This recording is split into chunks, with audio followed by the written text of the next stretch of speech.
নমস্কার, সবাই ভালো আছেন তো? আমি স্নেহময়। আজ আপনাদের নিয়ে যাব অসম্ভব সুন্দর একটা সূর্যাস্ত দেখানোর জন্য। তবে সেটা দেখার জন্য ভিডিওটা শেষ পর্যন্ত কিন্তু দেখতে হবে। আপনারা তো জানেনই, এর আগের ভিডিওতে দেখিয়েছি যে বেশ কয়েকটা দিন বাড়ি গিয়ে ছুটি কাটাচ্ছিলাম বাড়ির লোকেদের সাথে। সেই সব ছুটি শেষ করে আজকে আবার কাজে ফেরার পালা। আজকে আবার সেই নিজের জায়গায়, সেই পুরনো চেনা হস্টেলে ফিরে এলাম। এবারে তো স্কুটিটা নিয়ে গেছিলাম, সেটা নিয়েই আসছি। আর ওই দূরে দেখা যাচ্ছে আমাদের সেই হস্টেল, ভুতুরে হস্টেল। নিজের জায়গায় ফেরার কিন্তু একটা আলাদাই শান্তি রয়েছে। যতই বাড়িতে গিয়ে আরামে থাকি, ছুটি কাটাই, তবুও ফিরতে তো হবেই কাজে। এখানে দেখুন কি সুন্দর আম হয়েছে, বেশ বড় বড়। এই বছর সেকেন্ড হচ্ছে, এর আগের বছর মাত্র 2 বা 3টে আম হয়েছিল। এবছর কিন্তু প্রচুর আম হয়েছিল। স্যাটারডে সানডে তো আমরা থাকি না এখানে, তখন এসে কিন্তু কোয়ার্টারের লোকেরা বা অন্যরা পেরে নিয়ে চলে যায়। নিচের আমগুলো মোটামুটি সব শেষ হয়ে গেছে, আর আমরা পাকা পর্যন্ত পাবো কিনা সন্দেহ রয়েছে। আর আমার হস্টেলটাও একদম চারপাশটা সবুজ হয়ে রয়েছে। আমার সব থেকে আনন্দ হয় হস্টেলে ঢুকতেই সামনে একটা বড় বেলগাছ আছে, তাতে একদম কচি কচি পাতায় ভর্তি হয়ে গিয়েছে। খুব সুন্দর কিন্তু দেখতে লাগে। আর বাড়িতে আসা মানেই হচ্ছে সেই কি খাবো সকাল থেকে সেই চিন্তা করা। আজ থেকে আবার তেল নুন কড়াই, প্রতিদিন লড়াই। বাজার নিয়ে বসেছি, কি খাবো সেই চিন্তা করছি। লাউডাটা আলু দিয়ে পোস্ত করব, উচ্ছে আলু ভাজা আর ডাল করে নেব, কারণ আজ থেকে তো আবার অফিস দৌড়তে হবে।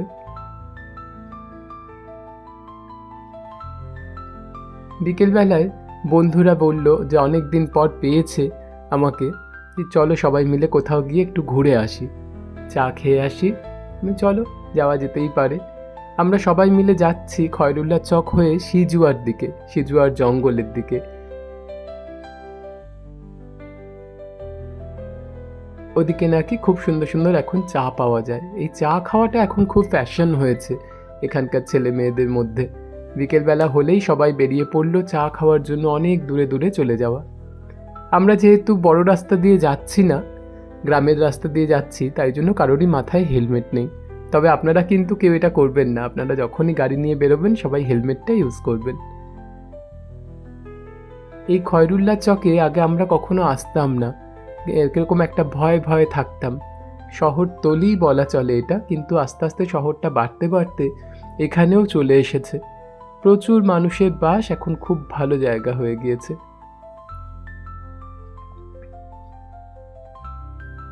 আমরা 4টে স্কুটি নিয়ে প্রায় 7-8 জন মিলে বেরিয়েছি, আর সূর্য প্রায় ঢলে পড়েছে পশ্চিম দিকে।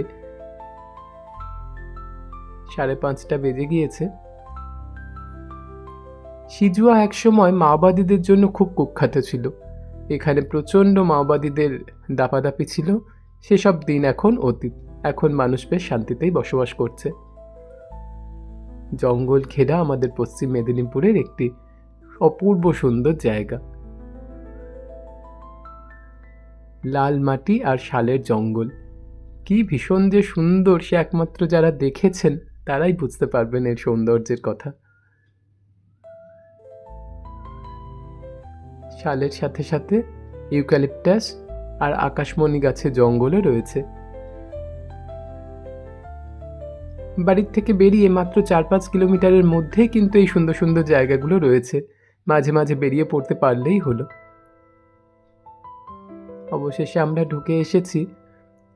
এখানে একটি ডাইভার্সিটি পার্ক তৈরি করা হয়েছে সিজুয়ায়। আমরা সেদিকটাতেই যাওয়ার চেষ্টা করছিলাম,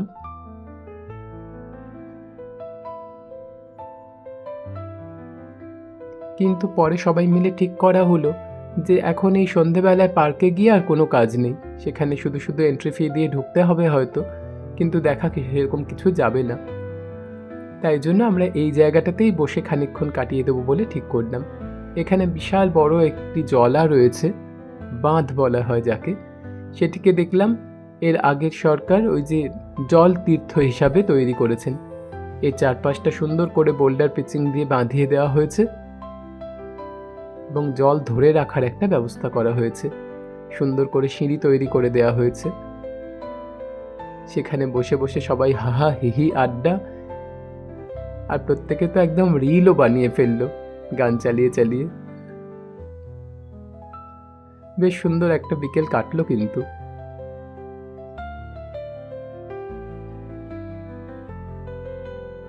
খুব সুন্দর লাগলো জায়গাটা। মোটামুটি টুকটাক জঙ্গল চারপাশে, তবে স্থানীয় ছেলেরা পাশ দিয়ে যেতে যেতে বলল সন্ধে হয়ে আসছে, হাতি বেরোতে পারে কিন্তু। আমরাও তাই জন্য বেশি রিস্ক না নিয়ে ফেরার পথ ধরলাম। ফেরার পথে ওই গ্রামেই একটি দেখলাম চপ ভাজা হচ্ছে, এক জায়গায় চপের দোকান, গরম গরম চপ, মাত্র 5 টাকা করে। এখানে আলুর চপ, আর তার সাথে আছে ডিমের চপ আর ব্রেড পকোড়া। আর একটি জিনিস, সেটা ছবি তোলা হয়নি, ওটা আমার বেশ ভালো লেগেছে, আটা আর গুড় দিয়ে ছোট্ট ছোট্ট ফুলুরি বানানো হয়েছিল। সবাই মিলে গরম গরম চপ পেয়ে চপ খেতে দাঁড়িয়ে যাওয়া হলো। এরকম গোল করে গিয়ে ভেতরে চপ খাওয়া বেশ মজার ব্যাপার। আর দোকানটা চলছেও বেশ ভালো, একদম রাস্তার মোড়ের উপর। আর চপের পরে পরেই যেটা আসে সেটা হচ্ছে চা।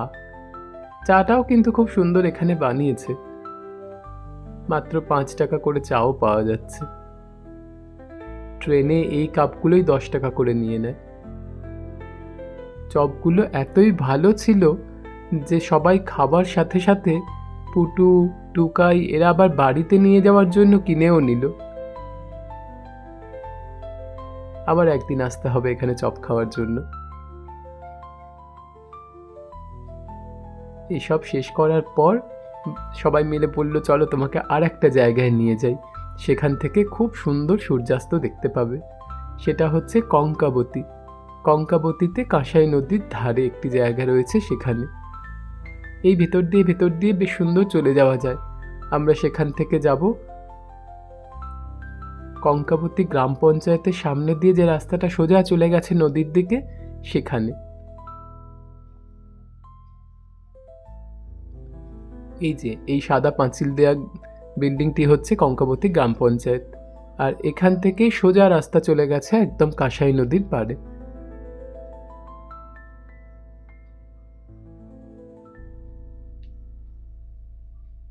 বেলা একদমই প্রায় পড়ে এসেছে, পরপর কয়েকদিন বৃষ্টি হচ্ছে, সেই জন্য মাঠে কিন্তু জলও রয়েছে ভালোই।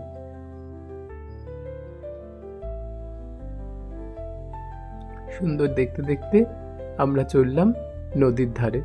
হয়তো এই পথটা আপনাদের একঘেয়ে লাগবে, কিন্তু আমরা যেহেতু সামনে থেকে দেখেছি আমাদের অপূর্ব সুন্দর লেগেছে। নদীর ঢালের কাছে এসে গেছি, এখানে স্কুটিগুলো রেখে দিয়ে আমাদেরকে হেঁটে যেতে হবে বাকি রাস্তাটুকু। আর এই দেখুন নদীর পাড়ে এসে আমরা পৌঁছেছি।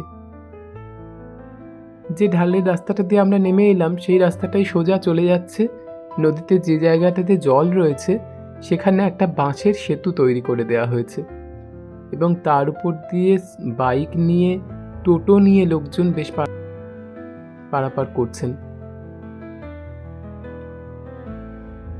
আর পশ্চিম আকাশটা দেখুন একদম লাল হয়ে গিয়েছে।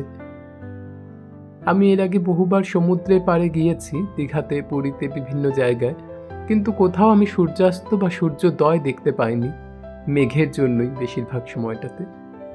কিন্তু এখানে এই নদীর পাড়েই এত সুন্দর একটা সূর্যাস্ত দেখলাম, আমার অনেক দিন মনে থাকবে। বালিতে বালিতে চারপাশটা ভর্তি, আর মাঝখান থেকে বয়ে চলেছে শীর্ণকায়া কংসাবতী। আর ওই দূরে যে একদম শেষ প্রান্তে লাল রঙের টিপটা দেখছেন, ওটাই হচ্ছে সূর্যটা, পুরো টকটকে লাল হয়ে অস্ত যাচ্ছে। বাহনগুলিকে এখানে রেখে দিয়ে আমরা বালির চরে বেশ খানিকক্ষণ ঘুরে বেড়ালাম। সত্যি খুব ভালো একটা দিন কাটলো। আর নিজের সবকিছু ভালো তো আপনাদের সাথে শেয়ার করে নিতেও ইচ্ছে করবে, তাই জন্য আপনাদের সাথেও একটু শেয়ার করে নিলাম। আজ এই পর্যন্তই। খুব তাড়াতাড়ি ফিরবো বড়দির জন্মদিনের ভিডিও নিয়ে। ততক্ষণ সবাই খুব ভালো থাকবেন। ধন্যবাদ।